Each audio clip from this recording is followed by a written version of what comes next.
Boa noite, pessoal. Tudo bem? Esse ano a gente está com um modelo diferente do evento da Blue, do Blue Route, que a grande maioria de vocês já conhece. Basicamente em função da pandemia, né? Então a gente está tendo que adaptar e fazer um evento virtual. De resto, ele está muito parecido. A gente tem procurado trazer aí um panorama econômico, um panorama um pouco do setor. A gente tem convidados aí super ilustres que a gente já vai apresentar. Eu acho que a grande maioria já conhece de vocês.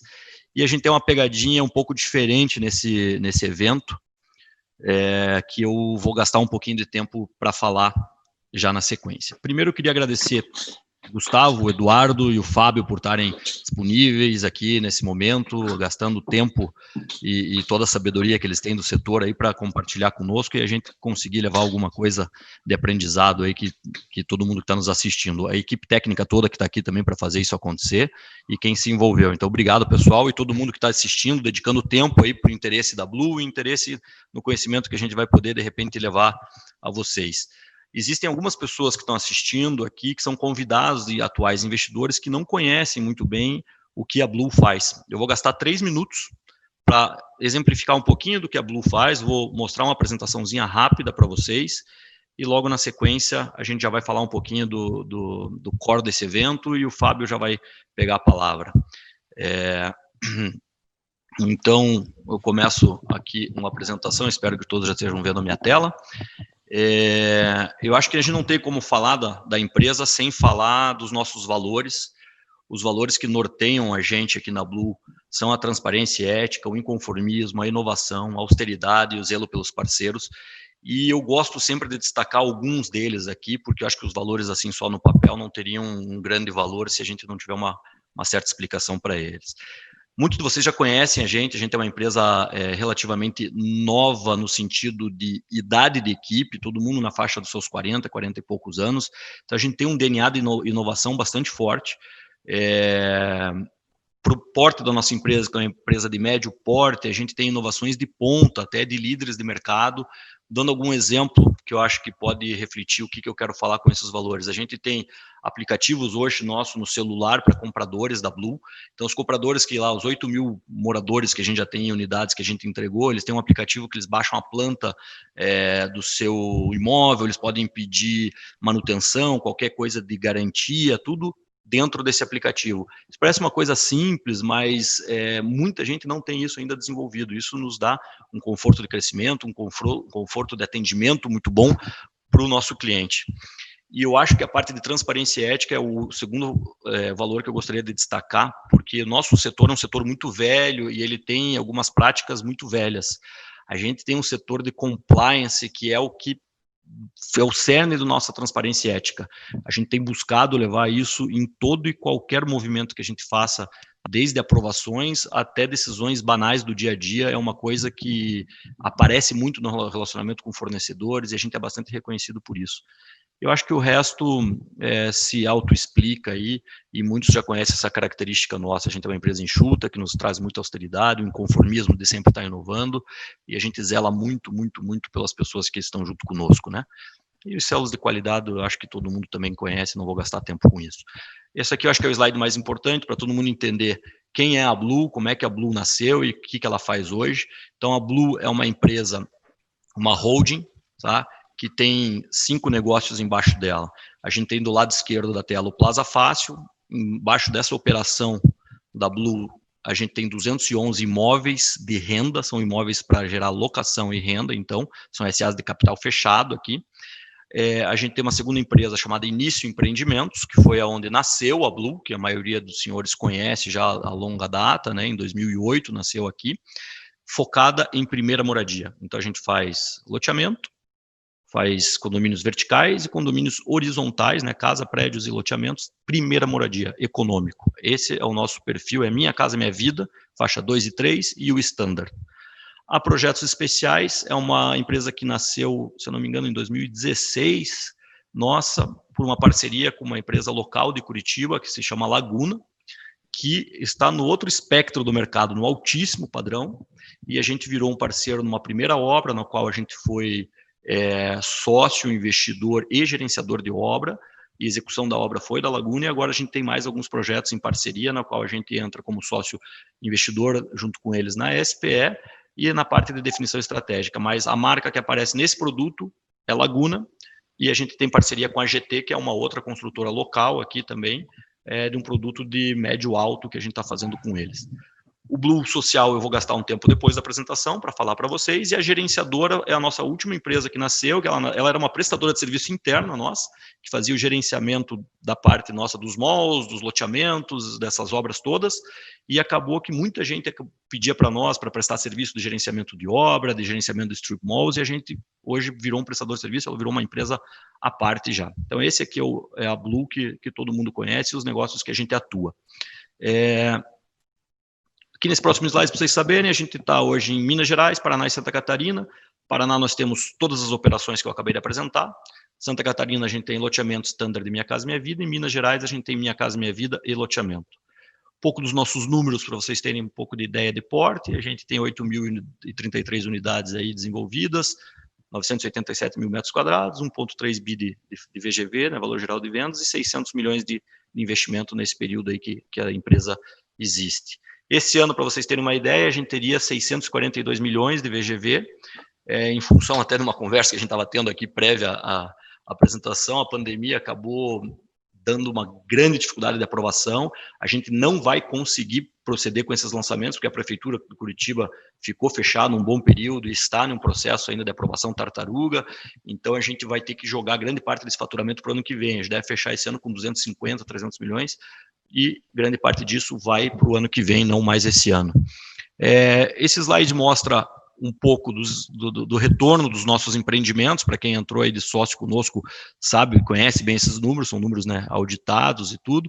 Então, acho que o que importa é esta coluna última, que desde o começo da empresa até hoje, de 2008 até hoje, quem foi sócio desde o começo dos empreendimentos auferiu um resultado de 24,8% de retorno líquido, pós-impostos, pós-tudo, no bolso de quem fez parte desses empreendimentos com a Blue.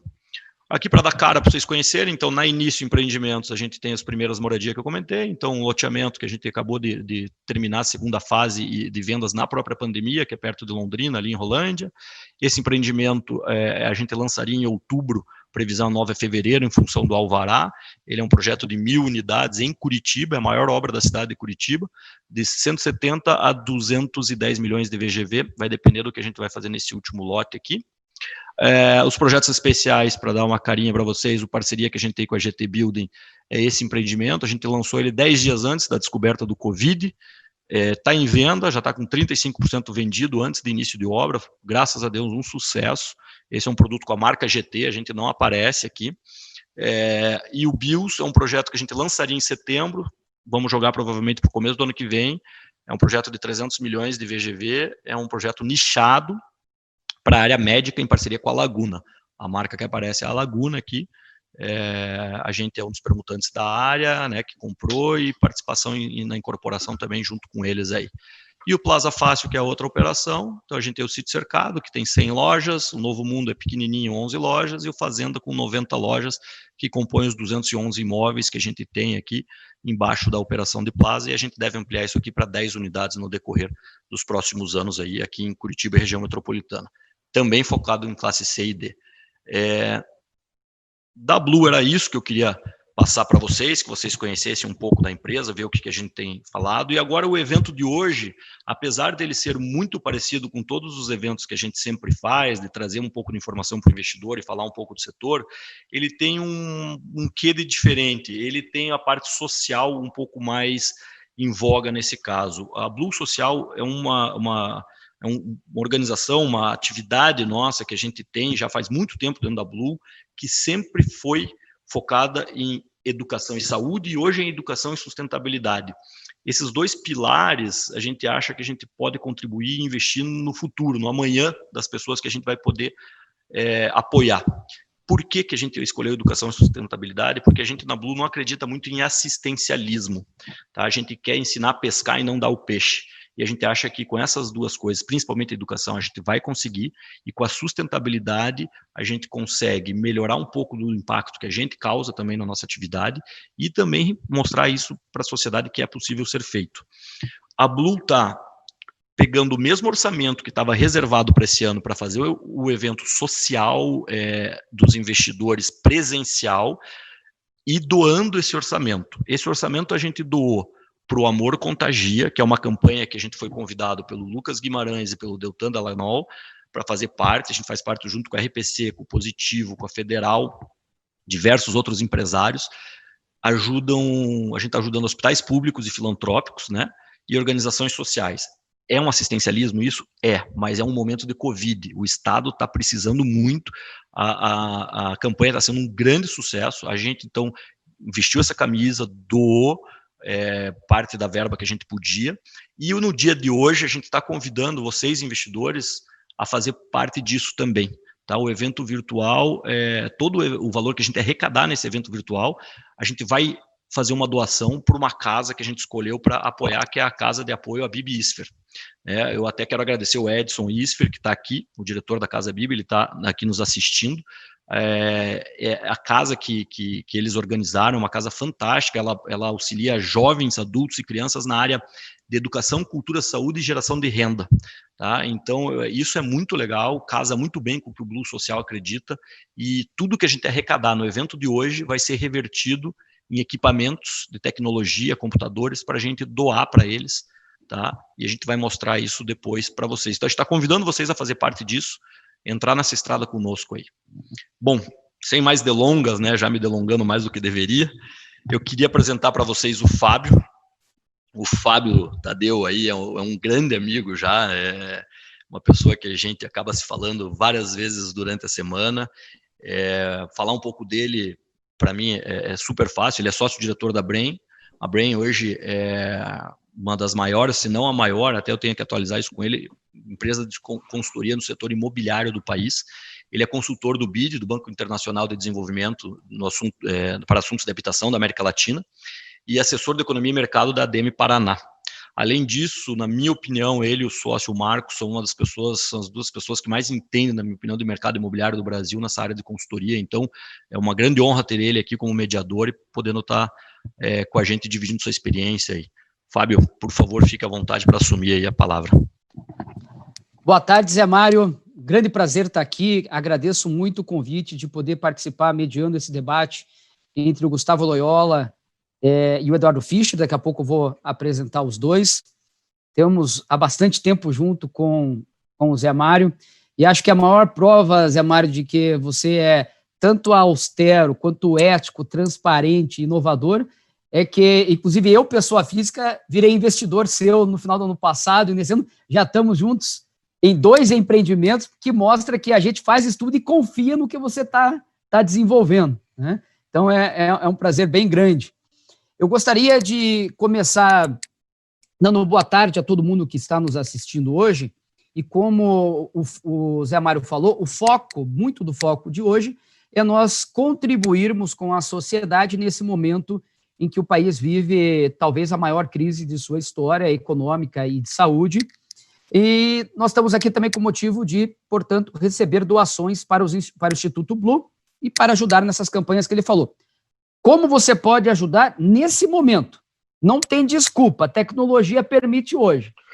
Tem aqui, embaixo, do lado esquerdo, possivelmente, da sua tela, um QR Code. Esse QR Code vai ficar o tempo inteiro que todo mundo estiver falando aí. Para quê? Para que você pegue o seu celular, passe por cima do QR Code e faça uma doação, por favor, né? E se você não conseguir ali pelo QR Code, tem também daí mais abaixo, role um pouquinho eventualmente aí a sua tela, bem lá embaixo da página da internet, vai ter o símbolo do Bluehost, né? Aquele que vai ter com uma espécie de borboleta verde em cima. Ali você também consegue clicar e fazer a doação, daí não pelo celular, fazendo a doação diretamente pelo browser da internet. Então, em alguns outros momentos, eu vou relembrá-los. Vamos fazer como tem nos Estados Unidos, né? Sempre que tem evento, o pessoal contribui durante o evento. Então, eu vou relembrá-los em algum momento. Sem mais delongas, nós vamos começar hoje a nossa dinâmica com uma apresentação que o Gustavo Loyola vai fazer, depois nós teremos um debate, aí o Eduardo Fischer vai falar, nós teremos um segundo momento de debate. Então, por favor, tem aí um WhatsApp. Você pode clicar tanto pelo celular quanto pelo seu browser. E se você tiver perguntas, por favor, entre ali e interaja conosco. É a oportunidade de você participar ativamente desse bate-papo e desse debate através do chat e através do envio aí do WhatsApp, que chegará a mim, e eu vou repassando essas perguntas para os debatedores, apresentadores. Então, quem vai falar primeiro é o Gustavo Loyola. Gustavo Loyola é doutor em economia, ele é sócio-diretor da Tendências Consultoria Integrada, provavelmente a mais importante consultoria econômica no Brasil, faz diversas projeções. Eu brinquei com o Gustavo que agora ele está dormindo pouco, porque tem que reatualizar as projeções quase todos os dias, e ele foi ex-presidente do Banco Central 2 vezes, né? As pessoas lembram de que ele foi presidente do Banco Central do Fernando Henrique, mas não foi só, foi a segunda vez em que ele teve passagem lá pelo Banco Central do Brasil. Então, Gustavo, boa tarde, bem-vindo. A bola está com você. Bom, boa tarde, Fábio, boa tarde a todos. É um prazer participar desse evento, enfim, evento importante, que além de discutir os temas importantes da economia e do setor, traz essa oportunidade de doação aí para uma causa muito relevante, muito importante, notadamente nesse momento de dificuldades, né? Então, realmente é um grande prazer. Eu tenho uma apresentação aí, não sei se vocês já estão, vai subir agora. A ideia da minha palestra, aí vai uns 20 minutos, falar sobre a economia, perspectivas da economia brasileira, né, basicamente. Vou começar um pouquinho com o cenário internacional e depois vou falar sobre o cenário aqui doméstico, né?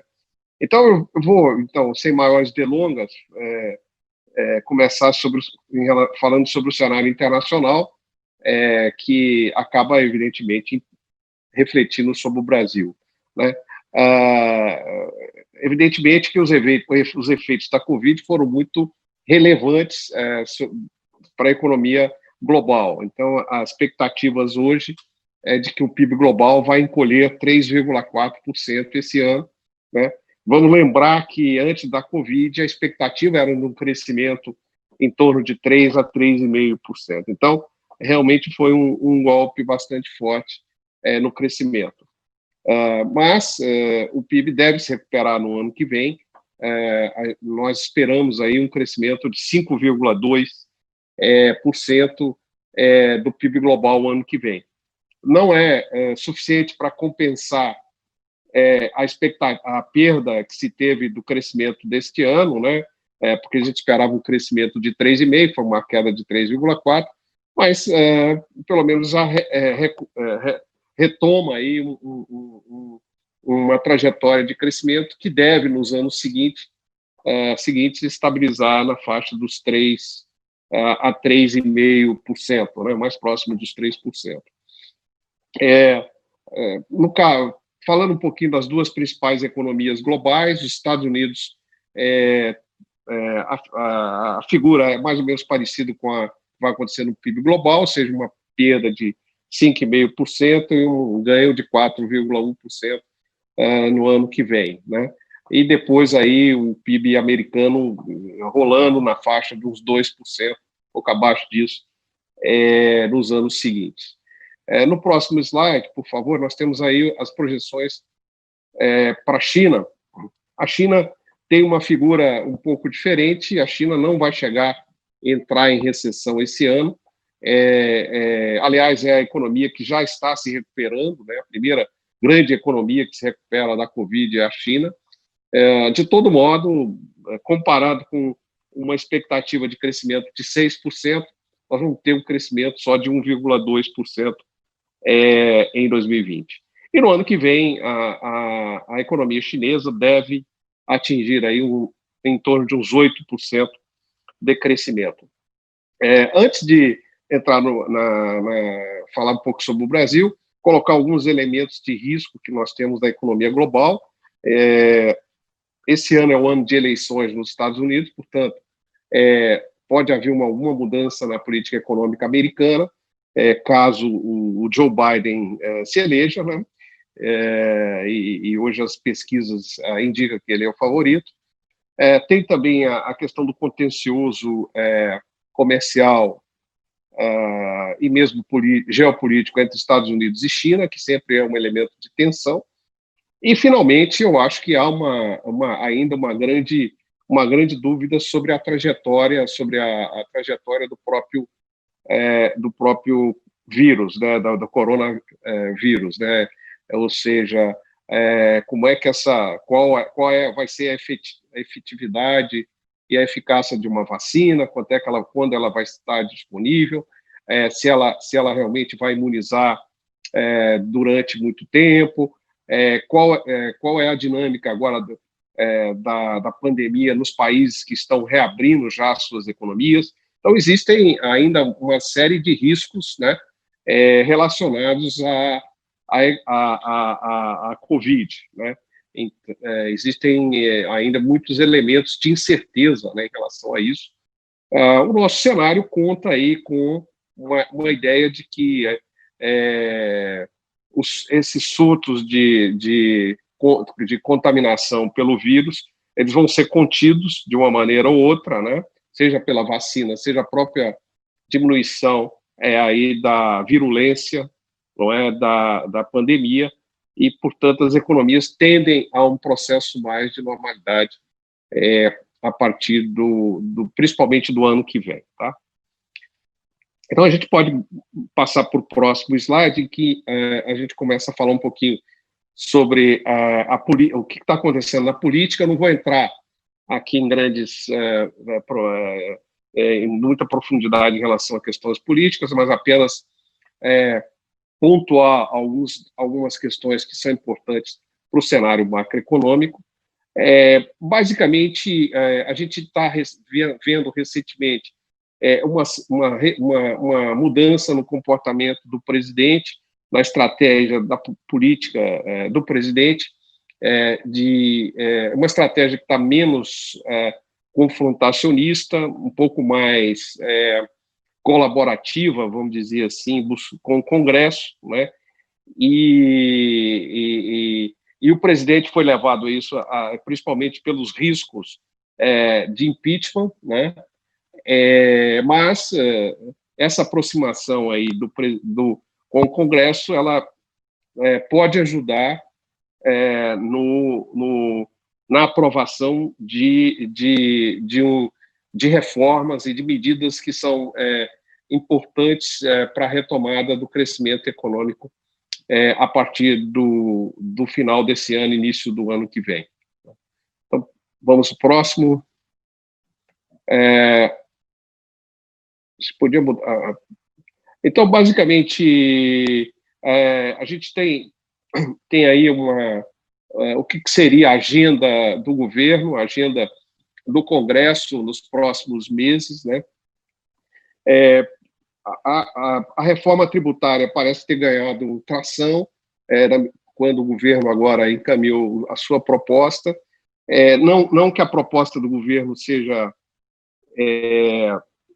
a final, né? Não seja aquela que vai prevalecer no Congresso, mas ela de certa forma dá uma luz verde para que as propostas que estejam no Congresso comecem a andar, né? Então, há uma disposição do presidente Rodrigo e do presidente Alcolumbre de tocar essa agenda.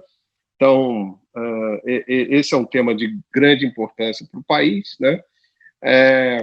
Há também aí na agenda a questão do desenho de um programa de renda mínima, chamado Renda Brasil, né? Enfim, que tende a consolidar uma série de programas que hoje tem para as famílias de baixa renda, né? Algumas medidas de controle de gastos obrigatórios estruturais que haviam sido encaminhadas ao Congresso no final do ano passado parecem ter ficado em segundo plano, mas não devemos esquecer que o controle fiscal continua muito relevante, né? A queda da atividade econômica, né, e mais as despesas relacionadas à Covid,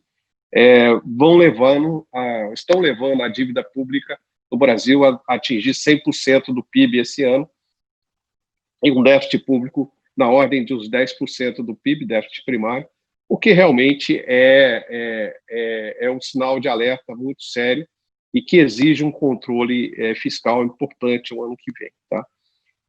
Mas não achamos que o governo vá deixar de cumprir o teto de gastos. Acho, a nossa hipótese de trabalho é que o ministro Guedes continua dono da agenda fiscal e prestigiado pelo presidente, né?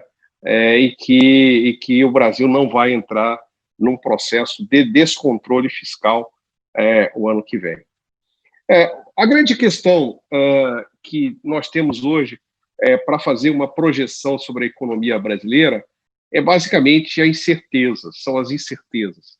As incertezas, elas afetam tanto os empresários, os empreendedores, o lado da produção, vamos dizer assim, quanto também o lado do consumo, né? Não apenas as empresas não têm segurança em relação à demanda futura pelos seus produtos e serviços, quanto os próprios consumidores, né, não têm certeza sobre os seus empregos e sobre a sua renda no futuro. E portanto, isso afeta muito a atividade econômica. A Fundação Getúlio Vargas elabora um índice chamado Índice de Incerteza Econômica, está aí projetado, e vocês veem como esse índice piorou muito durante a Covid, né? Começa a ter um processo de queda agora, né? E a grande dúvida é como este índice vai se comportar nos próximos meses. Existe uma correlação muito grande entre essa incerteza e o que está acontecendo no campo da saúde, a questão da Covid. A gente vê, por exemplo, muitos lojistas se queixarem, por exemplo, de que houve a reabertura, as suas lojas estão reabertas, mas a demanda está muito fraca, porque as pessoas não se dispuseram ainda a sair de casa e voltar, né, às lojas. Isso tem muito a ver exatamente com essas incertezas. E, evidentemente, também isso afeta o lado dos empresários, das empresas.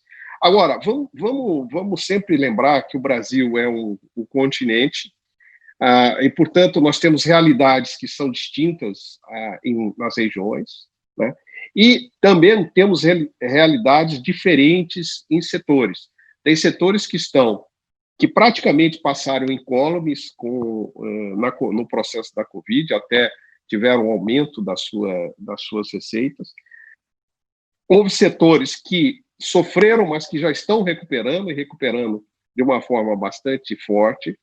E há setores que vão demorar mais a recuperar, né? E outros para os quais os efeitos da pandemia tendem a ser um pouco mais permanentes, né? Como, por exemplo, o setor de transportes aéreos, né? Que deve passar por um processo de enxugamento, principalmente pela redução estrutural das viagens de negócios, que se espera mesmo depois de passado o auge do processo da pandemia, né? Mas a gente vê aí um abalo grande nos investimentos e tem também aí um outro aspecto que afeta o país, é que há uma percepção de risco maior sobre os países emergentes. O Brasil, sendo um país emergente, ele acaba entrando nesse capítulo aí das incertezas. E aqui no caso do Brasil, basicamente a incerteza tem a ver com a questão fiscal que eu mencionei há pouco, né? Como é que o Brasil vai lidar com essa dívida maior com a qual ele sai da crise da pandemia. Tá? Próximo, por favor. Temos aí, então, agora a nossa projeção para o PIB. No momento, a nossa projeção para o crescimento do PIB este ano, aliás, evidentemente não é crescimento, é um decréscimo, né? É de 7,3%. Antes da pandemia, a expectativa era um crescimento em torno de 2%, 2% a 3%. Então, foi realmente um impacto também muito grande. O segundo trimestre foi o pior momento, né?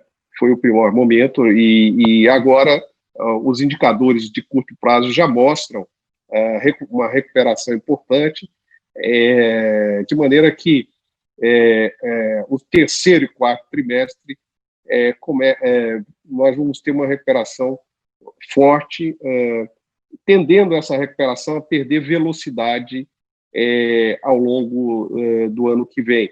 Mas, mesmo assim, nós vamos ter um PIB crescendo o ano que vem em torno de 3,4%.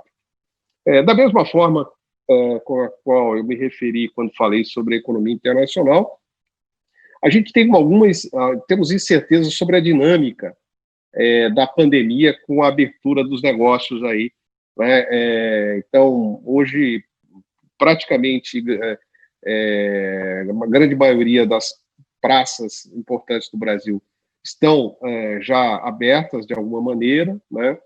Mas, vamos dizer, a pandemia está com dinâmica diferente, né? Por exemplo, no Sul ela está mais forte, em alguns estados do Sudeste, enquanto que no Nordeste e no Norte ela já mostra sinais mais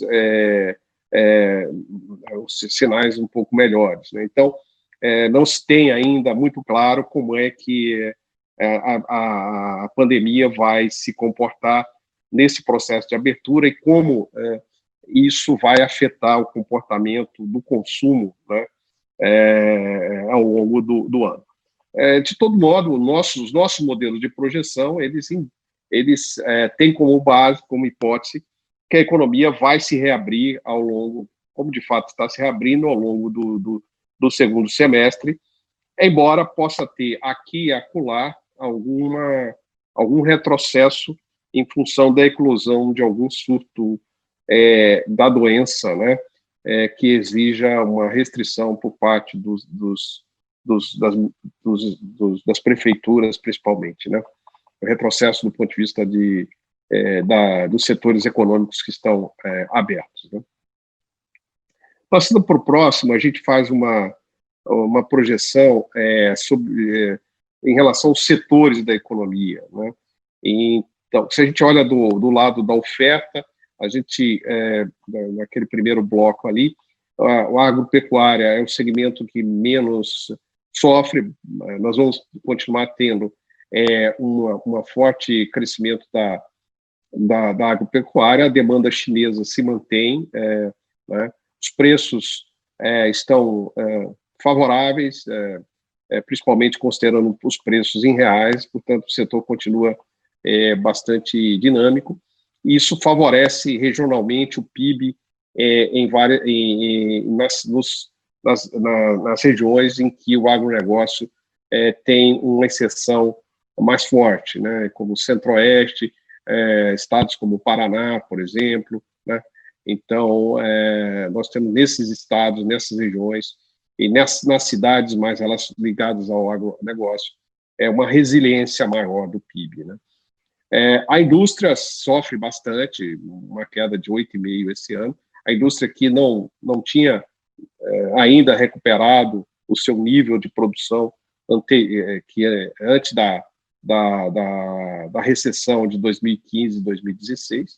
E o setor de serviços realmente fortemente atingido. É um setor muito resiliente, normalmente, nas recessões e tal, mas foi muito, muito afetado pelo fechamento de várias atividades, pelo impacto nos transportes. Então, é um setor bastante atingido. Olhando o PIB pela ótica da demanda, então a expectativa é de uma queda do consumo esse ano das famílias, né? O governo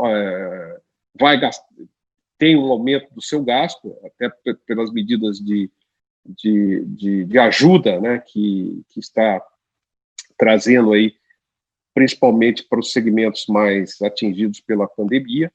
A formação bruta de capital fixo, ou investimento, é o componente que mais sofre, por força das incertezas, principalmente, né? Enquanto que há uma queda tanto das importações quanto das exportações, mas as importações sofrendo mais. Existem alguns fatores que pesam na recuperação do curto prazo, a incerteza econômica e política, que eu mencionei há pouco, o baixo crescimento de alguns parceiros comerciais importantes. Por exemplo, no caso da manufatura, nós temos aí o problema da Argentina, né, nos afetando, e alguns agentes econômicos que tiveram uma piora na sua situação financeira com a crise e estão, vamos dizer assim, com baixa condição de financiar, né, sem muitas condições de financiarem a retomada. Então, esses são os riscos principais que a gente tem, mas, sem dúvida, a economia está em recuperação, né? Ela vai se recuperar, ela já está num processo de recuperação. Próximo. Mercado de trabalho, aqui há uma série de questões relacionadas ao mercado de trabalho, mas para onde eu gostaria de chamar a atenção evidentemente, a queda da ocupação esse ano de 3,5% esperada lá em 2020, e uma recuperação dessa ocupação no ano que vem.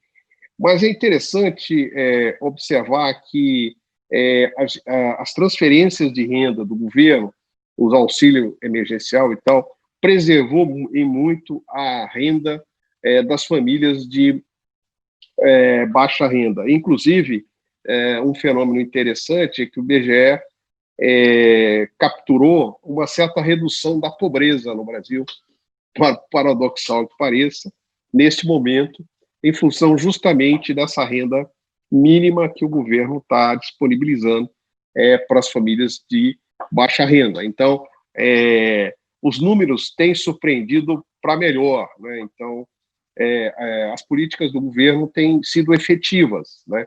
Apesar de uma série de falhas e de críticas que se possa fazer, inclusive na questão mais relacionadas ao combate direto à pandemia, a verdade é que as medidas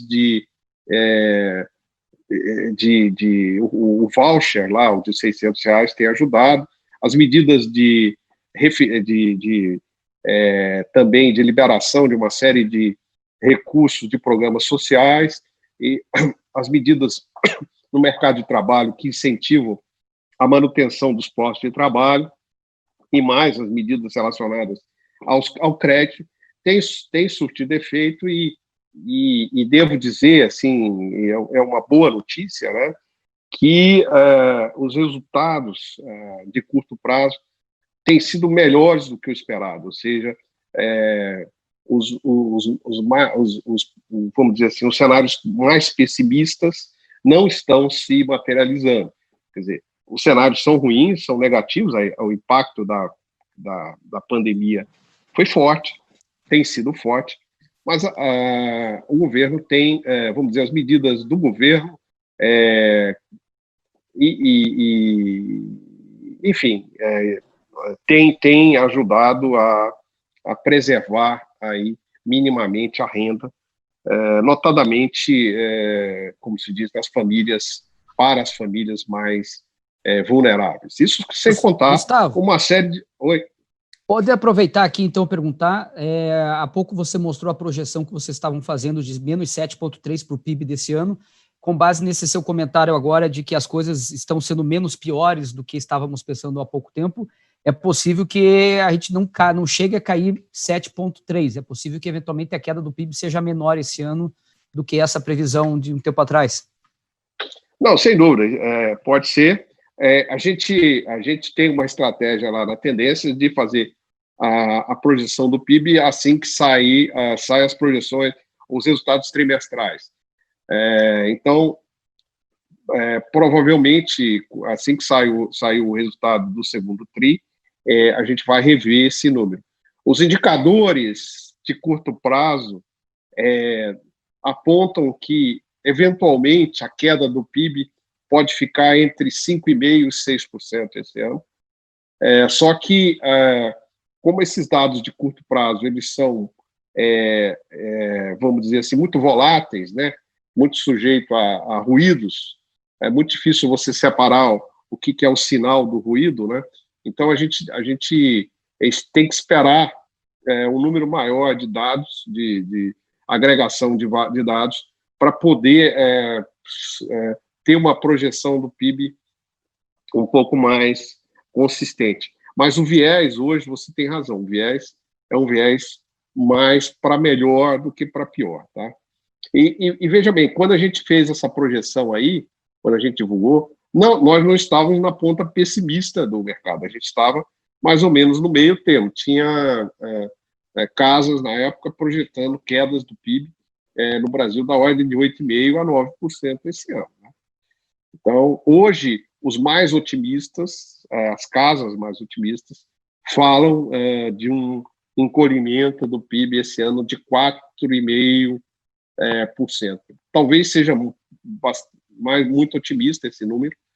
Agora, eu acho que o importante, como esse número é uma média e tal, eu acho que o importante para a gente olhar, como importante para frente, é olhar como será o desempenho no terceiro e no quarto trimestres, né? E essa é a grande questão, como a gente vai entrar nesse terceiro e quarto trimestre. E a gente vê, assim, tem alguns indicadores. Ontem, por exemplo, essa semana, nós divulgamos, processamos e divulgamos o índice ABCR, que é o índice que mede a passagem de veículos pelos pedágios, pelas rodovias pedagiadas. Então, a gente já vê, por exemplo, que os caminhões, né, os transporte de carga, tem uma recuperação, não caiu tanto na pandemia e já mostra a recuperação. No entanto, o fluxo de veículos leves ainda está baixo, né? Ele não conseguiu ainda pegar uma tendência de recuperação um pouco mais sustentável, né? Está crescendo, mas ainda não muito sustentável. Então, assim, são indicadores que a gente vê aqui e acolá, né? Eu acho que o melhor indicador, o indicador mais positivo que a gente viu agora foi o do CAGED, que saiu ontem, do emprego formal, e que realmente foi muito melhor do que se esperava, né? A perda de postos de trabalho foi muito menor.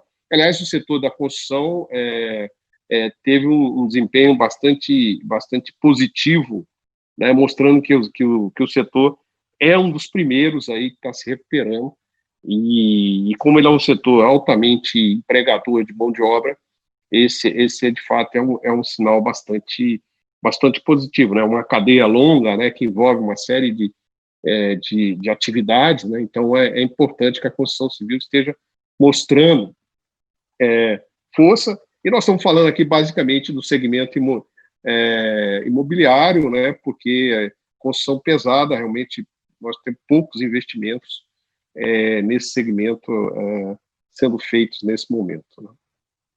Bom, vamos continuar então. A próxima lâmina, a gente vai falar um pouco sobre a massa de renda, que eu acho importante falar sobre a massa de renda, que ampliada, porque inclui todos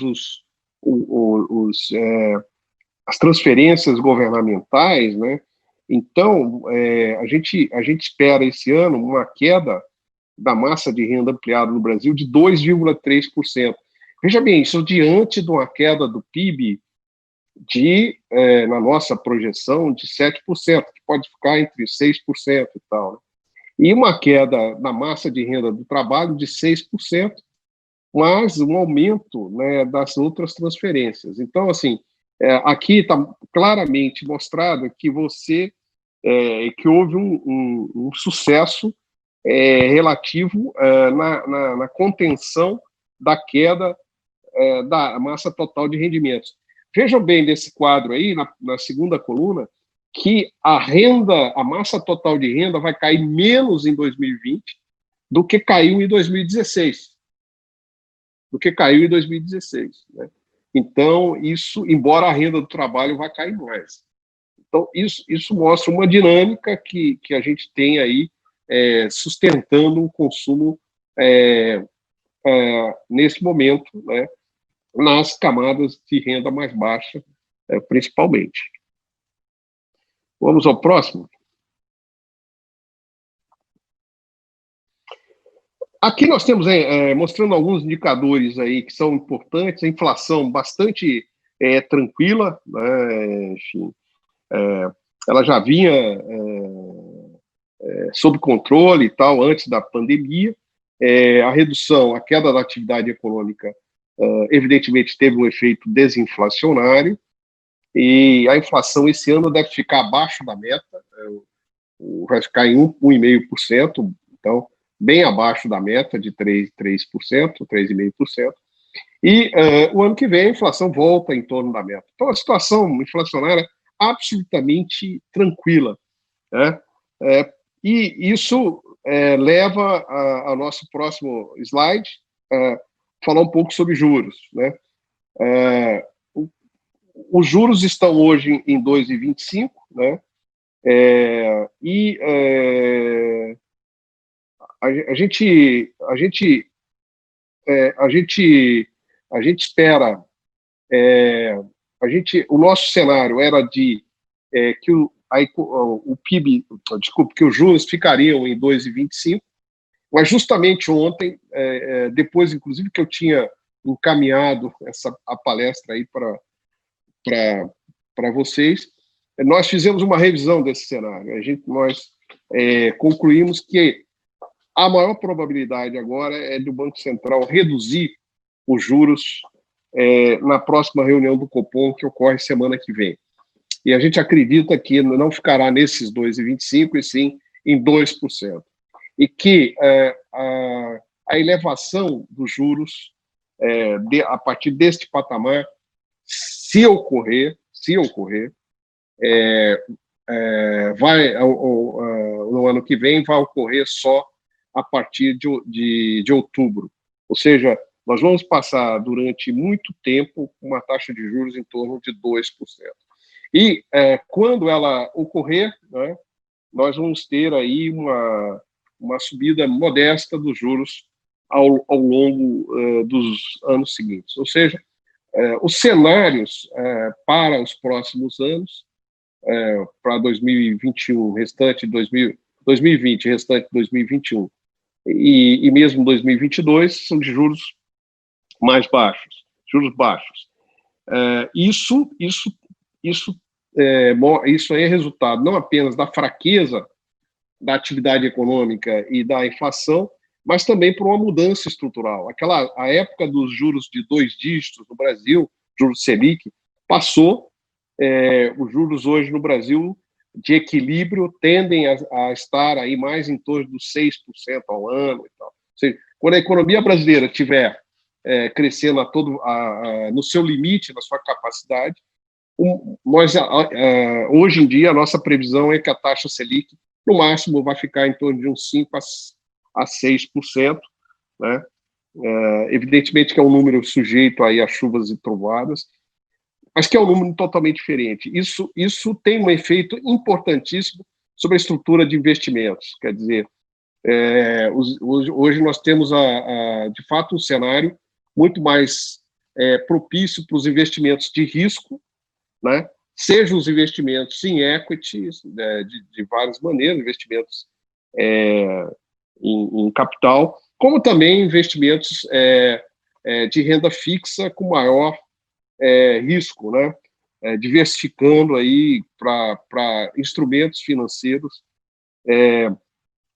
não necessariamente vinculados ao CDI, como a gente tinha no passado. Então, a época do rentista confortável ali, que ficava esperando só o retorno aí das suas aplicações no CDI, isso, ao meu ver, é um cenário do passado, não é mais o cenário do futuro. Tá? Opa, então já vamos... Desculpe, vamos lá. Estamos terminando. O próximo. Bom, o câmbio, a gente espera aí a manutenção do câmbio nos patamares mais depreciados esse ano, em função de uma série de circunstâncias externas, mas também, notadamente, pela questão doméstica da situação fiscal, né, que continua sendo um problema. Mas, enfim, a ideia é que o câmbio não vá voltar lá para os R$6, porque a gente chegou a beirar os R$6, não é isso. Então, nós vamos ter um câmbio aí mais na faixa em torno dos 5,30 no máximo. Hoje ele está abaixo disso, né? Então, uma situação de tranquilização aí do mercado cambial nos próximos meses, a menos que haja uma crise política e algo mais grave possa ocorrer nesse cenário, né? Próximo. Já estou me aproximando do fim. Aqui mostrando aí as nossas projeções sobre o PIB da construção civil, mostrando que é um cenário de recuperação que a gente espera para o segmento nos próximos meses, né, favorecido principalmente pelo contexto de juros baixos e controle inflacionário. Tá? Próximo, por favor. O próximo, a gente fala um pouquinho sobre as perspectivas do mercado habitacional. Acho que a gente já passou por praticamente todas essas questões. Nós temos estruturalmente uma carência muito grande de habitações no país, como vocês sabem melhor do que eu, né? E a questão daqui para frente, um cenário de juros baixos, né, de taxas de juros baixas, que favorece tanto a demanda quanto a oferta de recursos para o segmento. Né? Então, outro aspecto a considerar nesse contexto dos juros mais baixos é o crescimento do mercado de capitais, a partir de um quadro já que existe hoje do ponto de vista legal regulamentar. A dúvida que eu coloco um pouco aqui é sobre a atuação da CEF, da Caixa Econômica, e o destino dos recursos do Fundo de Garantia, né? Então, essa é uma questão que... Nós estamos numa fase de emergência, mas a gente não viu ainda uma política mais clara sobre a utilização do FGTS, que virou uma espécie de faz-tudo, né? O FGTS, que, a meu ver, deveria ser mais guardado para investimentos aí em habitação, em saneamento, ele tem sido usado para vários propósitos, e isso é algo que tem uma dúvida como é que isso vai ficar para frente, né? O próximo. Acho que, enfim, isso aí vocês sabem, o déficit habitacional, não vou me deter nisso, a gente já pode ir para o próximo. Próximo slide, por favor. Também o comportamento do financiamento imobiliário, a gente espera aí, dentro das linhas de financiamento, ser aquela que mais se recupera, principalmente em função aí da existência de garantias, né, líquidas nesse setor, e que a gente não vê em alguns outros tipos de financiamento. Bom, é isso aí que eu queria trazer para vocês. De fato, eu estourei o tempo, peço desculpas, né, mas estou à disposição aí no debate. Muito obrigado. Imagina, Gustavo, não tem que pedir desculpa, não, né? Conhecimento trazido de quem conhece e vive o mercado no dia a dia não é demais. Tenho certeza que quem está nos assistindo ficou satisfeito por esse período a mais aí que eles ganharam ouvindo você. Queria aproveitar que você tocou aqui sobre o FGTS. Antes de fazer a pergunta, lembrando, pessoal, que quer fazer pergunta, clica aí no WhatsApp que está na sua tela e encaminhe para a equipe da Blue, que a equipe da Blue vai me passar aqui e eu vou passando ela para o Gustavo ou para o Eduardo, ok? Gustavo, a primeira pergunta que eu queria falar é justamente sobre o FGTS, e queria ligar o FGTS, que virou o faz tudo, desde ali de meados do governo Temer, pelo menos, né?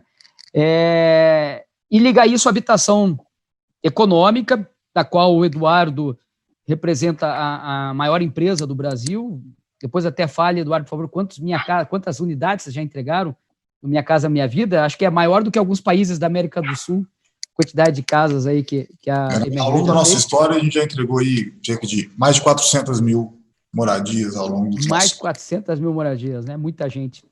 E, Gustavo, é possível, com juro baixo, nós termos um programa econômico que venha a substituir o Minha Casa Minha Vida, que prescinda do FGTS ou de apoio de algum tipo de política pública via orçamento ou algum outro tipo de fundo diretamente ligado ao governo? É possível conseguir atender o mercado econômico sem auxílio de alguma maneira do governo?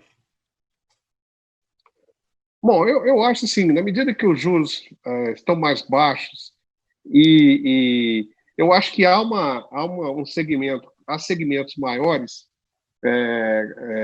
que podem ser atendidos com recursos do mercado, né? Então, a gente vê, por exemplo, a queda da taxa de juros nos próprios financiamentos aí do SBPE, né? Nos últimos anos. No entanto, nós temos uma realidade muito crua, muito difícil no Brasil, que é a desigualdade social e a habitação precária da população, né, de parte importante da população. E a ausência de infraestrutura urbana, de saneamento e tal. Então, eu assim, acho que no horizonte que a gente consegue ver hoje, vai continuar sendo necessário que um grupo de brasileiros tenham algum tipo de subsídio para terem habitações dignas, né? E seja algumas até subsídio direto e outras talvez um subsídio até na taxa de juros ou algum mecanismo mitigador de risco, né, para reduzir os custos. E lembrando, né, que os investimentos em habitação e saneamento eles têm um retorno social muito mais alto do que o retorno privado, porque eles diminuem a pressão no SUS, né? Eles têm efeito positivo sobre a educação, sobre né, quer dizer, vamos dizer, as famílias tendo habitações dignas, você tem as crianças com mais saúde, maior capacidade de aprendizado, enfim, uma série de outros efeitos. Então, essas políticas elas têm que continuar sendo praticadas no país, né? Evidentemente, não é uma bala de prata, há uma série de outras questões que têm que ser endereçadas.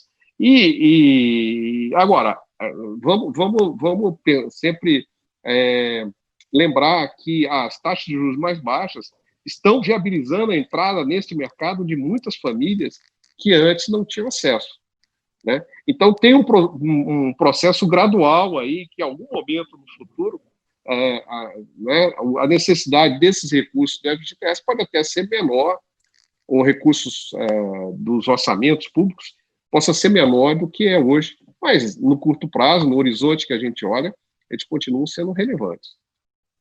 Eduardo, complementando o que o Gustavo está falando, né, a MRV está se utilizando também de outras formas de funding que não apenas os recursos do FGTS para o mercado Minha Casa Minha Vida. Que estratégias você também pode dizer para quem está nos assistindo que vocês estão utilizando como complemento de funding? Bom, Fábio, aqui eu não posso concordar mais com o Gustavo, acho que ele está correto. Alguns pontos. A nossa base, a pirâmide é muito acharada, ela é muito grande embaixo.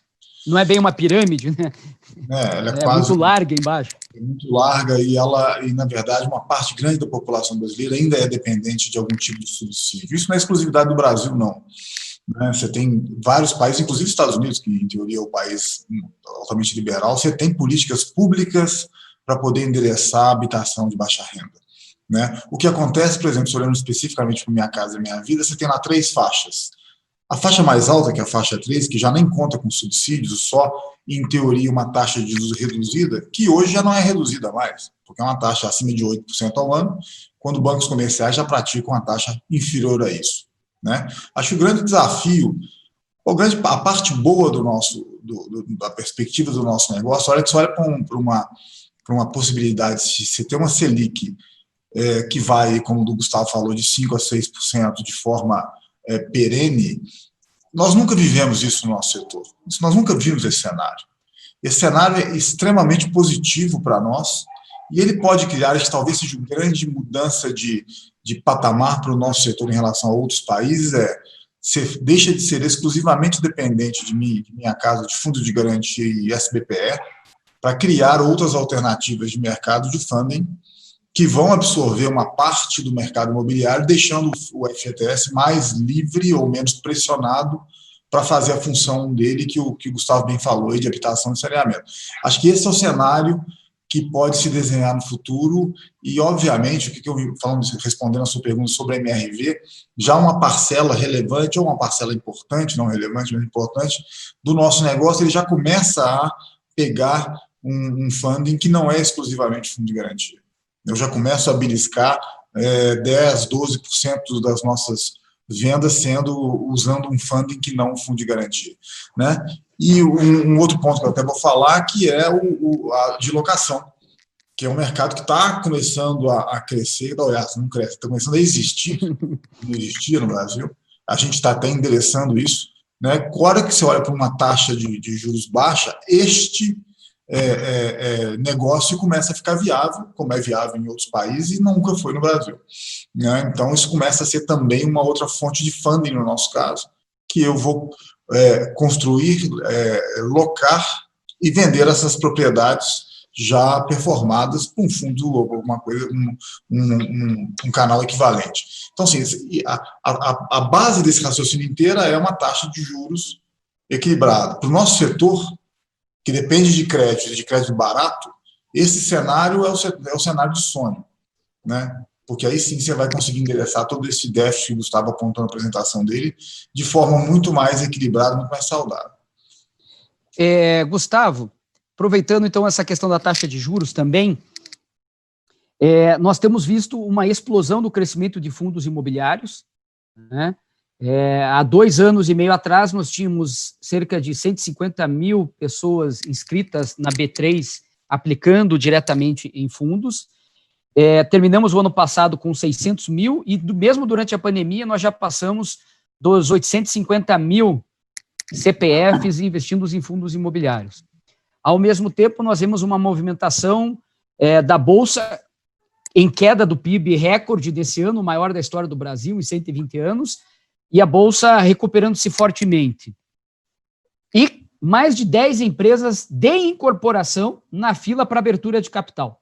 Talvez o setor de incorporação logo, logo seja o mais importante em número de empresas, não em volume, naturalmente, mas em número de empresas na B3.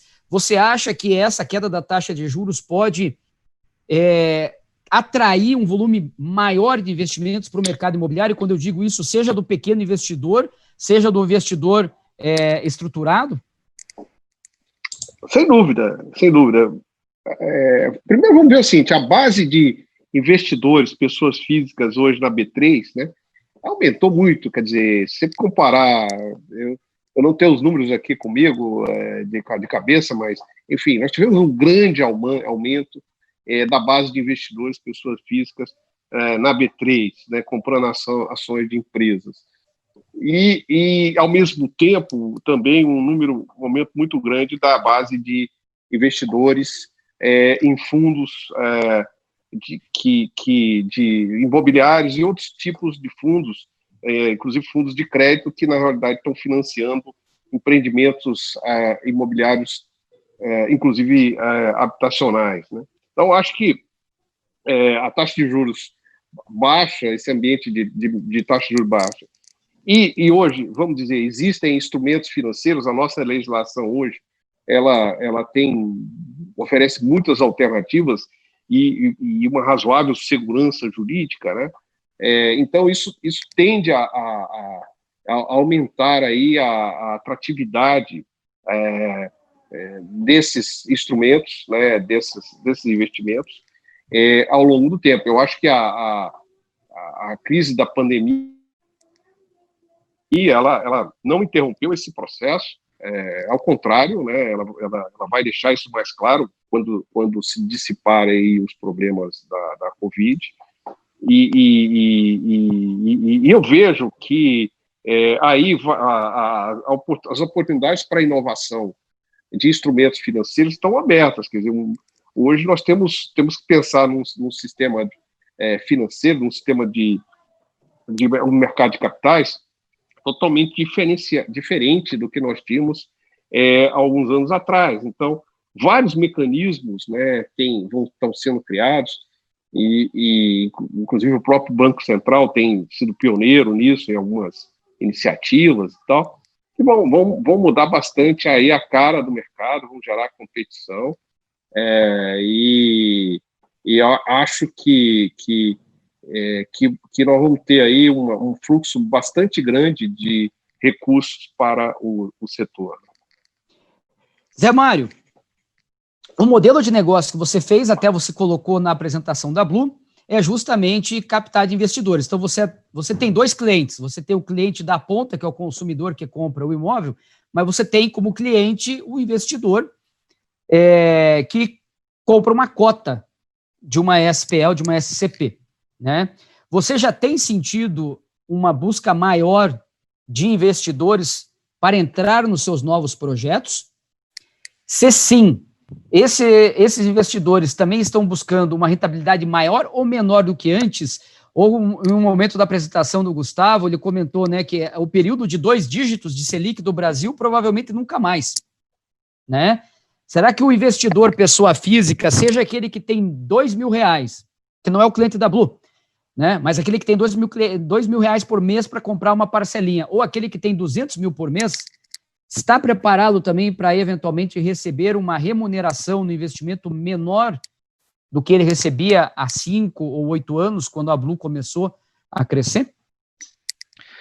Fábio, a gente já sentiu isso muito rápido, muito rápido. O nosso público investidor é um público bastante antenado nessa parte econômica, então também estão um pouco preocupados com esse fato de a gente ter um cenário econômico negativo de PIB e dólar alto, e a bolsa está subindo, mas não muita gente confortável em continuar entrando na bolsa. Então, muitas dessas pessoas que até tinham capital conosco e com bolsa estão direcionando esse capital da bolsa para o mercado imobiliário. E quanto ao retorno, muita gente já está aceitando menos, porque é uma nova realidade. Você imagina, no começo, a gente vai falar ali de 24% do retorno, que era o que a gente dá historicamente, 24,8%, a gente chegou a ter uma Selic de 14,5%, não era nem 2 vezes a Selic. Hoje, os nossos retornos são quase 10 vezes a Selic. Então, proporcionalmente, ficou algo assim muito fora do comum. Eu acredito que isso vai ser um movimento natural do mercado, de a gente procurar talvez retornos um pouco menores de tiro, para que a gente também continue fazendo essa máquina girar. E na ponta do comprador, engraçado que a gente às vezes subestima, por ser econômico, o entendimento desse público, mas a gente percebeu, principalmente nos loteamentos, eu me preparei para uma guerra, igual o Eduardo comentou antes, a gente achou que viria uma coisa muito mais pesada para o nosso setor, e a gente teve vendas recordes na área de loteamento, e tivemos um momento de quitação de lotes na área de loteamento que a gente nunca tinha visto antes. E a gente foi ver o que era isso, e muito do público comprador percebendo que o dinheirinho que ele tinha no banco não estava mais rendendo. Ele não conseguia explicar que era Selic, era isso ou era aquilo. Mas ele falou, eu vou quitar meu lote porque no banco não está mais funcionando. Aqui eu vou ganhar mais dinheiro se esse meu lote valorizar. A gente percebeu. E na primeira conversa, no primeiro bate-papo ali que vocês estavam tendo até, a queda de juros é muito engraçado. A gente fez algumas simulações, como ela afeta. Ela está trazendo um benefício muito maior do que o malefício que o desemprego está nos trazendo na nossa base consumidora de compra. Ou seja, foi englobado um número de famílias para nós, que são compradores dos produtos Blue, muito maior do que a gente tinha antes, mesmo tendo um aumento do desemprego.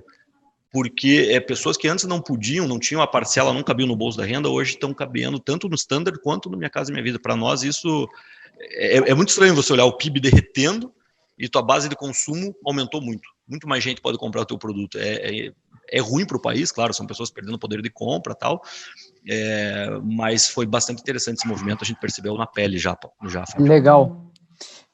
Pessoal, não esqueçam, este evento tem como missão, além de levar informação aos investidores e parceiros da Blue, arrecadar dinheiro para as entidades escolhidas aí no projeto que a Blue o Blue Social está levantando. Então, passe o seu celular no QR Code, clique lá embaixo no rodapé do site e faça a sua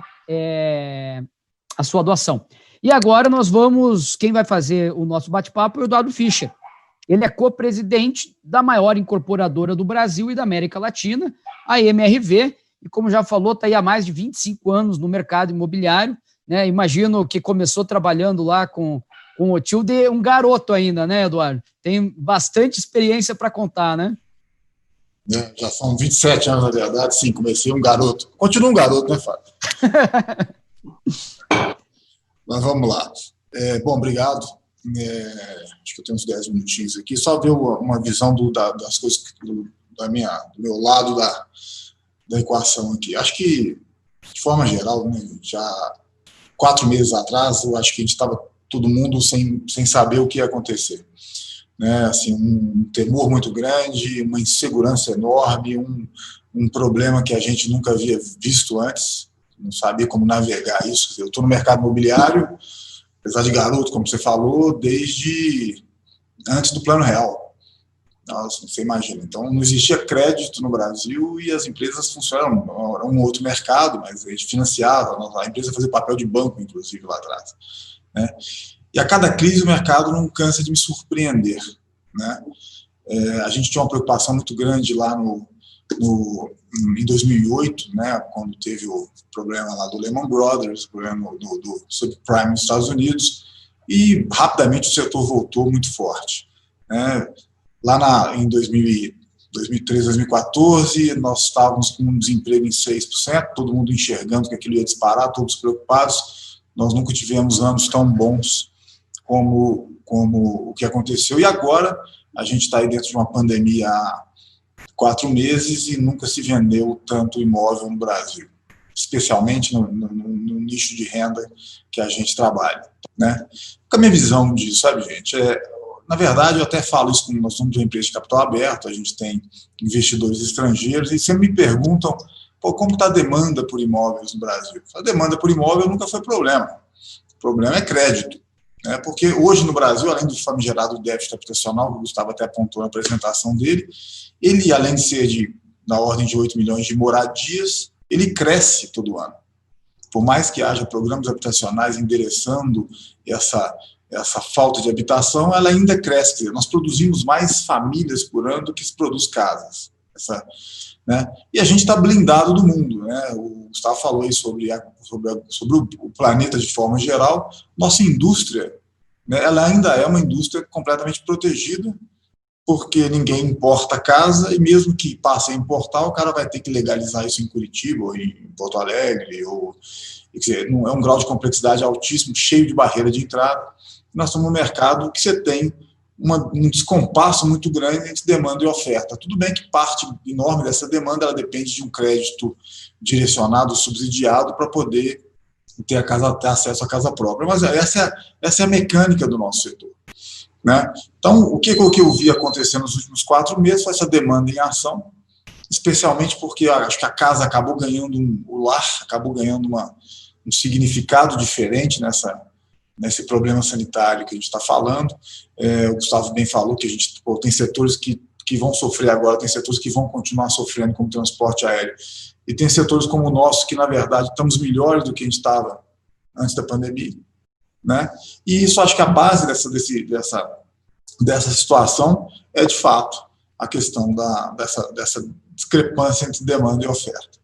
E uma coisa que o Gustavo falou, que eu acho que é uma coisa que a gente tem que ter de olho nisso, porque o nosso setor nunca viu, eu estou aqui há 27 anos, como eu falei, acho que a gente não consegue entender a magnitude do impacto para o nosso setor de uma taxa de juros básica baixa, como o Gustavo apontou. Então, se a gente tiver isso de forma recorrente, se a gente conseguir fazer com que as reformas de fato saiam, que o Brasil volte pelo menos a enxergar uma possível equilíbrio fiscal, um cenário macroeconômico equilibrado que mantenha essa taxa baixa, né, para nós vai ser algo que nós nunca vivemos. Nós nunca vivemos isso. Ninguém, independente da idade, do tempo de experiência no nosso setor, ninguém nunca viveu isso.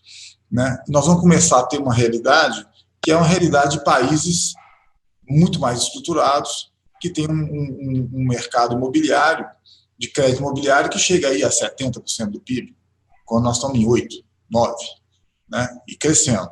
Então, assim, eu não gostaria de estar em outra indústria. Nós temos nossos problemas? Temos. Mas essa dinâmica de um descompasso tão grande de demanda e oferta, um setor que é blindado do mundo, né? E que a gente está caminhando, se a gente conseguir fazer as nossas lições de casa como sociedade, como país, para um cenário de equilíbrio macroeconômico, os benefícios para o nosso setor serão imensos. De novo, a gente não tem noção da magnitude que isso pode trazer para o nosso setor.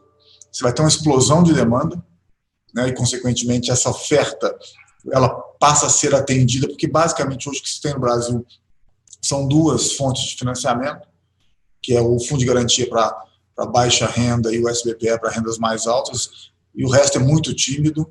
A hora que você começa a ter uma taxa dessa, você começa a ser viável, o marco regulatório, como o próprio Gustavo falou, já está construído, você começa a ter, de fato, linhas de crédito competitivas para quem vai tomar para construir ou para comprar, né? E, de fato, aí você vai ver um mercado imobiliário explodindo. Muito se falou, vocês vão lembrar disso, o Zé Mário deve lembrar bem, o Fábio também, da famosa bolha imobiliária lá de 2010. Não existia bolha imobiliária. O mercado imobiliário do Brasil inexistia nas 30 ou 40 décadas anteriores a 2010. Isso começou a mudar com um marco regulatório, que foi a questão da alienação fiduciária, lá no início dos anos 2000, né, que deu garantia, deu segurança para quem for dar crédito e, obviamente, uma situação macroeconômica melhor. E houve essa explosão de demanda que nada mais era que a demanda se ajustando ao passado todo de reprimida que ela teve. Então, assim, eu sou muito otimista com a nossa indústria, com o que pode vir. Momentos de crise, eu vivi alguns ao longo da vida aqui dentro da MRV, sempre nos colocaram numa situação melhor do que a gente imaginava, né? Isso é a força do nosso negócio, a força da nossa indústria está nessa demanda. E as pessoas precisam de teto. Eu citei aqui rapidamente, a gente já começa a enxergar variáveis ou variações ou alternativas de como prover esse teto de forma equilibrada e rentável. Então, nós criamos, ano passado, uma companhia que chama Lugo, que ela já entregou 4 empreendimentos diferentes. A MRV faz o que ela faz bem, capta o terreno, constrói com eficiência, vende esse ativo já performado para fundos, né, que olham para isso que você colocou aí, Zé Mário, no início. Olha, a perspectiva de rentabilidade mudou. É outro Brasil, né? O Brasil do rentista ficou no passado, como o Gustavo bem disse. Eduardo, a Lugo, que inclusive está construindo em Curitiba também. Em dois, né? Vocês, na Lugo, qual é o percentual de unidades que serão locadas do empreendimento, ou aquele empreendimento será 100% para locação? Os dois de Curitiba já estão entregues, inclusive, já foram vendidos para um fundo, inclusive, a totalidade. A Lugo vira só uma administradora daquele ativo, né? Ela gerencia a locação, vacância, administração daquele ativo, né? A MRV sai fora do negócio, virou para nós uma fonte de funding. Eu construí aquele negócio e vendi ele para um fundo cujo cotista vai ganhar o dinheiro, vai ganhar a expectativa de retorno dele dentro de uma nova realidade, né? E a MRV tem uma fonte de funding diferente, e você tem um fundo que os cotistas ganham dinheiro com aquela receita de locação. Isso funciona, isso é muito comum nos Estados Unidos, né? Sim, e uma pergunta complementar a essa, antes da gente também depois pedir para o Gustavo complementar. Você constrói mais rápido o mesmo prédio quando você faz para alugo ou quando você faz para a venda do consumidor final, tradicional? Você acelera a obra? Não, na verdade, a obra tem o mesmo ritmo, que a gente constrói de forma rápida já na MRV, que normalmente a gente tem uma velocidade de vendas maior que a nossa velocidade de construção. Então, eu tento sempre fazer com que a construção tente alcançar a velocidade de vendas, que hoje, graças a Deus, está difícil, né? Mas a Lugo tem o mesmo raciocínio, ela constrói o mais rápido possível para poder colocar isso para alocação o mais rápido possível e fazer a venda o mais rápido possível. O que a gente vislumbra é que, eventualmente, essa venda vai acontecer antes até do fundo daquele ativo estar performado, né? Eventualmente, o investidor vai estar disposto até a entrar no risco um pouco antes, né? E a gente vai ter uma exposição de caixa ainda menor, né? Então, assim, tem uma nova um novo jeito de atender, de atender a moradia nascendo, por duas razões. Uma, hoje a conta fecha, né, para o investidor e para quem vai fazer. Você tem uma nova cabeça, uma nova geração que, eventualmente, num determinado ponto da vida dela, ela não vai querer se abraçar com um ativo e financiá-lo durante 30 anos, pelo menos na primeira fase da vida, você tem uma demanda já construída que está começando a crescer para isso, e tem também uma parcela da população que, num determinado momento, não consegue crédito. Eventualmente, esse cidadão tem que ir para o mercado de locação, né? Então, assim, olhando de forma geral para o mercado imobiliário, assim, eu não consigo enxergar um momento melhor. Tudo bem, nós estamos vivendo uma crise muito aguda, ela vai passar, né? E eu acho que eu até brinco aqui, nós somos viciados em longo prazo, porque acho que todo mundo que está no mercado imobiliário é viciado em longo prazo por natureza, porque não tem jeito, é inescapável. Você compra um terreno, você vai demorar 3 anos para legalizá-lo, outros 2 para construir, e por aí vai, então não tem jeito. Então, se eu for olhar para cada crise com um olhar totalmente pessimista, eu paro a companhia, né? Porque aí hoje eu não estaria comprando terreno, como eu estou, né, para poder fazer os negócios da próxima safra de 2025. Né? Então, assim, eu tenho que acreditar que as coisas vão estar melhores. Agora, os números macro são totalmente claros para mim e nos empurram na direção do crescimento. Né? Então, assim, eu não consigo chegar. Pode dar tudo errado? Pode dar tudo errado. Mas se você voltar 30 anos no passado, o Brasil era todo quadrado para o mercado imobiliário. Né? Era desfavorável, você não tinha crédito. Não existia mercado imobiliário na prática, né, Eduardo? O que a gente chamava de indústria da construção, na verdade, não era indústria, era um monte de carinha. Aqui, eu fazia empreendimentos, duravam 4 anos, que eu tinha que casar o fluxo de caixa do cliente com o nosso. Né? E não existia crédito imobiliário. Você imagina que loucura. Empreendimentos pequenos, nada demais. Né? Então, assim, o mundo, se você olhar para trás e olhar para hoje, pô, a nossa vida melhorou muito. Né? E olhando para frente, eu acho que ela vai estar ainda melhor. Então, a missão do país nossa que é tentar fazer a coisa se equilibrar, né? e entregar um país equilibrado, coisa que a gente não tem, mas a gente estava no caminho. Né? Essa pandemia deu uma atrapalhada, agora a reforma tributária vindo meio que capenga, mas independente disso, se ela conseguir seguir e a gente conseguir garantir com que o futuro tenha mais equilíbrio e que essas taxas que o Gustavo nos apresentou de fato aconteçam, ninguém segura o nosso setor. Né? Eu até brinco, vai faltar dinheiro, vai faltar aço, vai faltar um monte de coisa. Né? Mas é preferível ter esse problema do que ter o outro. Né? Verdade. Né? Fábio, deixa eu até fazer uma pergunta para o Eduardo, aproveitar o tema de locação. Concordo plenamente com o que o Eduardo comentou da parte de locação, de já ter novos fundings aí, investidores aceitando rentabilidades mais baixas, né, que é o que vocês estão buscando, inclusive, na Lugo aí. Mas olhando pelo lado do consumidor, do morador, você acredita, Eduardo, que essa é uma tendência que veio para ficar no Brasil, a preferência por não casa própria e por casa de locação, como a gente vê nos Estados Unidos, por exemplo, é muito raro você encontrar, né, alguém com casa própria, é mais locação. Você vê essa tendência vindo para ficar no Brasil, ou você acha que o brasileiro ainda é muito enraizado com ter o seu próprio imóvel? Acho que ele ainda é muito enraizado, você tem uma questão da casa própria como forma de patrimônio, né, de construção de patrimônio, mas os 4 empreendimentos que a gente colocou para locação tiveram uma locação recorde e tem fila hoje. Você tem uma realidade que o cara eventualmente não tem crédito.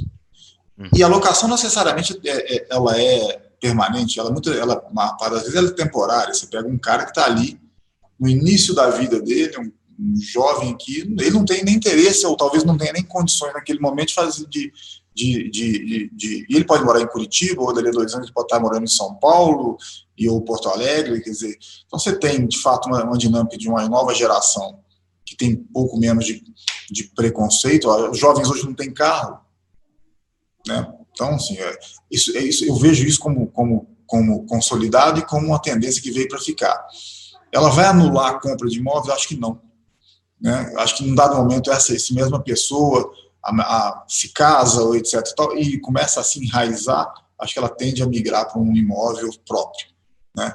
Mas, independente disso, eu acho que se essa mecânica permanecer da forma que está, para quem incorpora, constrói, quem empreende no setor, ele vai ter saídas para poder fazer isso diferentes ou muito mais diversas do que tem hoje, né? Então, acho que esse, para mim, é o cenário que está se construindo para o futuro do mercado imobiliário brasileiro. A gente tem aqui do pessoal uma pergunta para o Eduardo, mas antes de falar sobre a questão dos estoques e do período 2013 e 2014, eu queria perguntar aqui para o Gustavo sobre a questão fiscal, porque tanto o Gustavo quanto o Eduardo levantaram esse tema, né? Gustavo, existe o problema fiscal que naturalmente já existia no Brasil e aumenta agora, pelo menos ele não é tão crítico porque todos os países estão aumentando simultaneamente o seu endividamento, então, comparativamente, nós não ficamos mais problemáticos ou com mais risco em relação aos outros, porque todos estão ampliando muito o processo de endividamento interno, né? O balanço dos países está aumentando. Então, não é tão complicado quando foi uma crise isolada nossa, e que nós estávamos se depreciando. Mas, mais importante do que isso, será que ainda no ano que vem vai ser importante um papel mais ativo do Estado, inclusive aproveitando uma taxa de juros tão baixa, onde o custo de carregamento da dívida ou o custo de fazer uma política fiscal um pouco mais pró-cíclica, ou anticíclica, né, porque a economia está caindo, será que não abre uma margem a despeito do teto do governo aproveitar esse momento, ou pelo menos via bancos públicos, seja a Caixa, Banco do Brasil ou BNDES, para acelerar a recuperação no que vem? Porque, pelo que você mostrou, a maior diferença entre queda do PIB nesse ano e crescimento do PIB no ano que vem é no Brasil. Se a gente compara a queda ou a diminuição do PIB da China e a recuperação no que vem, queda nos Estados Unidos com recuperação no que vem, queda da Europa com recuperação no que vem, e o mesmo movimento no Brasil, o nosso é o que tem o maior gap, a maior diferença entre a queda desse ano e a recuperação no ano que vem, ou seja, a gente vai atrasar ainda mais do que os outros. Será que não era um momento, talvez, do governo, então, aproveitar a taxa de juros e acelerar a retomada, ajudar nessa recuperação, ou é um risco grande? Eu acho que é um risco grande. Eu acho que o Brasil, ele, infelizmente, não está na mesma situação da maioria das economias desenvolvidas. Nós não temos uma situação fiscal tão tranquila. Países como os Estados Unidos, por exemplo, podem fazer isso de uma maneira muito mais forte, muito mais enérgica, né? O Brasil tem uma questão que é o seguinte: a nossa poupança financeira, como proporção do PIB, ela é relativamente pequena, né? E então o governo tem um espaço limitado para se endividar. Além disso, a gente tem que lembrar que hoje existe fluxo livre de capitais. Quer dizer, o seu investidor, né, o investidor aí que está investindo em imóveis no Brasil, ele pode estar investindo numa ação lá de uma empresa em Nova York, ou num imóvel em Miami, enfim, o mundo hoje é interconectado. Então, e o Brasil, a conta de capital do Brasil é aberta. Então, a gente tem que respeitar esses limites aí para o crescimento da dívida domesticamente, né? Apesar das taxas de juros serem baixas, porque como a gente comentou aí ao longo das nossas intervenções, quer dizer, o investidor ele busca otimizar o risco e o retorno, né? Então, ele quer retornos, mas ele com riscos compatíveis, né? Então, mesmo, quer dizer, se o juro for baixo no Brasil e o risco for alto, risco de inadimplência do governo e tal, ele vai buscar outras alternativas. Eu acho, e no entanto, que isso não significa que o governo não tem espaço para atuar. Eu acho que existem várias questões no Brasil em aberto, principalmente em questões regulatórias, que o governo pode entrar, né? Eu acho que por exemplo, tem uma agenda, tem muito mato alto no Brasil, nessa questão de burocracia, né, de exigências, uma série de coisas podem ser feitas. O gasto público no Brasil é ineficiente, então você pode realocar o gasto público. A própria estrutura tributária do Brasil, há segmentos que são pouco taxados e outros que são muito taxados. Nós discriminamos contra a atividade empresarial em termos de estrutura tributária. Então, tem muita coisa para ser feita, muita coisa para ser feita. Agora, gasto público direto do governo, eu acho que o espaço é bastante reduzido, e até porque as necessidades são muito grandes. E quando eu falo governo aqui, estou falando não apenas do governo federal, estou falando das 3 esferas, estados e municípios também, né? Sim. Eduardo, uma das perguntas que fizeram aqui é se você vê risco de faltar matéria-prima com esse crescimento potencial, em especial dos lançamentos agora no segundo semestre, já que ficou muito represado, algumas indústrias fornecedoras ficaram fechadas e pode faltar matéria-prima, já tem alguns movimentos de alta de custos. Como é que você vê esse processo decorrente da pandemia? Olha, Fábio, por enquanto não é a minha percepção, não tenho visto isso, vi o contrário acontecer, queda de preços nesses últimos 4 meses, até em função da pandemia, né? Então, sim, não é algo que eu tenha no meu radar, eventualmente uma coisa ou outra, mas não vejo isso acontecendo no curto prazo, não. Até porque acho que muitas das indústrias ainda têm uma capacidade ociosa, né? Então, não é algo que eu tenha sentido no meu dia a dia aqui ainda não.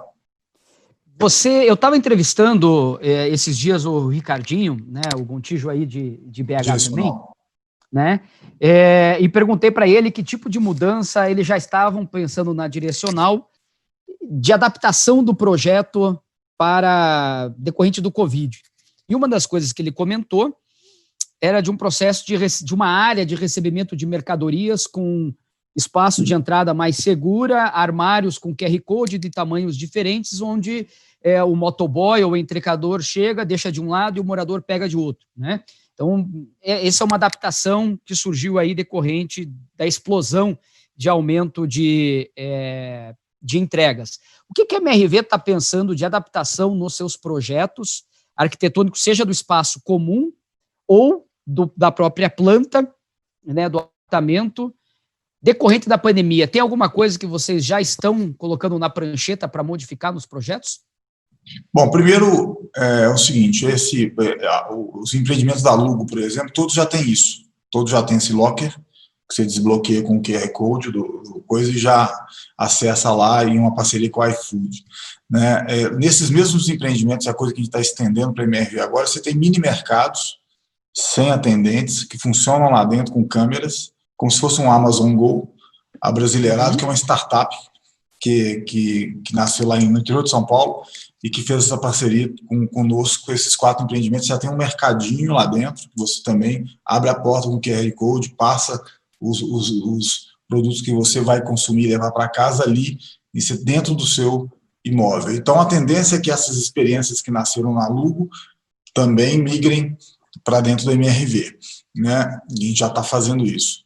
E, de forma geral, a planta não, alguma coisa começa a mudar, e depende muito também, sabe, do público, depende da renda. Então, um cara de baixa renda ou de renda mais baixa, tudo é affordability. O que esse cara consegue, de fato, comprar? Então, vou fazer lá, sei lá, um lazer maravilhoso, etc. Mas se não cabe no bolso dele, esquece, não vai funcionar, né? Então, sim, você tem diferentes segmentos de público que demandam diferentes soluções, né? Para um público de renda mais alta, você vai sim ter um espaço de lazer mais robusto, até um coworking, etc. e tal, que é um cara que tem a capacidade de trabalhar remotamente. Lá ali na base da pirâmide, isso não acontece, né? Até pela profissão desse cara, esse cara não tem um trabalho remoto, esse cara vai para ele fazer a renda dele daquele dia na rua, né? Então, isso para ele é inócuo, não tem sentido nenhum, e ele também não tem como pagar por isso. Então, você tem diferentes approaches para diferentes estratos de renda, né? Legal. Zé Mário, como anfitrião aqui, vou fazer a última pergunta para você depois conduzir o encerramento do nosso evento. Vocês surgiram inicialmente para fazer Minha Casa Minha Vida e foram ampliando os projetos, né? Inclusive entrando daí em produtos de renda, inicialmente através de strip malls e agora até em outros projetos especiais em parceria com outros incorporadores, como no Medical Center com a Laguna. A Blue tem também a estratégia de passar a entrar em produtos eminentemente de renda na área residencial e não apenas na área comercial, seguindo o exemplo da MRV, que criou a Lugo? Isso está dentro do contexto da estratégia da Blue? Fábio, a gente está, nesse momento, com 842 unidades aqui em Curitiba que tem exatamente esse perfil. A gente está no momento de decisão, na verdade, se a gente vai carregar isso como renda para fazer a mesma estratégia que o Eduardo comentou de venda para um fundo, ou se a gente vai fazer venda diretamente para investidores, pessoas físicas que querem comprar isso de forma picada. A gente está nesse momento decisório, então a gente está entrando nesse mercado, sim, sendo ainda a primeira moradia também, mas a gente está entrando. A gente conseguiu aproveitar a crise passada para fazer um land bank interessante dentro de Curitiba, então a gente está trazendo esses produtos como produtos Minha Casa Minha Vida, ele se encaixa dentro da Minha Casa Minha Vida, que em Curitiba é bastante raro conseguir, né, pelo preço do terreno, falando Curitiba mesmo, e a ideia inicial daí era vender para investidor picados e não ficar na carteira, mas a gente está avaliando isso, e principalmente o que nos levou a avaliar foi essa queda brusca dos juros que muda todas as análises da empresa. Então pode ser sim algo que a gente possa vir. É engraçado que a gente não procurou e a gente tem alguns fundos batendo na porta hoje pedindo produto.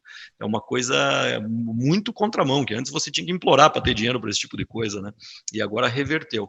Então a gente está pensando sim. Bom, aproveito que foi a última pergunta que você até me passou a bola aí para poder finalizar. Eu queria agradecer enormemente, Gustavo, Eduardo, Fábio, todos aqui doaram sua agenda, seu tempo para estar presente, para estar participando disso com a gente, trazer um pouco de conhecimento para todos esses stakeholders aí que têm negócio conosco aqui na Blue. Eduardo, vocês são para nós uma inspiração aí sempre, é uma empresa que a gente sempre olha, sempre segue, então gosto muito de estar te ouvindo sempre aí. Agradeço, né, a disponibilidade. Reforço que até amanhã a gente vai aceitar as doações aí no QR Code ou no logo ali para quem quiser clicar e fazer essa doação. Obrigado para todo mundo que ouviu e também gastou esse tempo aí para estar conosco e ouvir um pouquinho do que a gente tem para falar.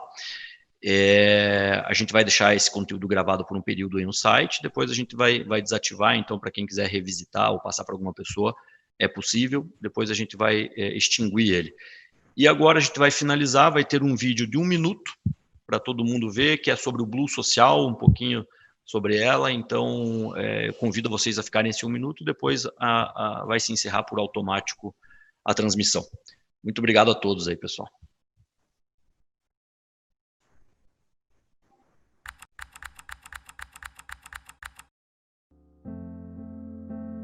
Esta é uma carta escrita no ano de 2020. Mas talvez o mais apropriado seria que ela fosse lida em 2050. Onde queremos estar daqui 30 anos? Seria maravilhoso saber ao certo o que nossas ações trarão no futuro. No entanto, ele é incerto, arriscado, e nossa única segurança é o nosso esforço e as atitudes que semeamos no presente. Ao escrevermos essa carta, cada palavra para nós é também uma semente.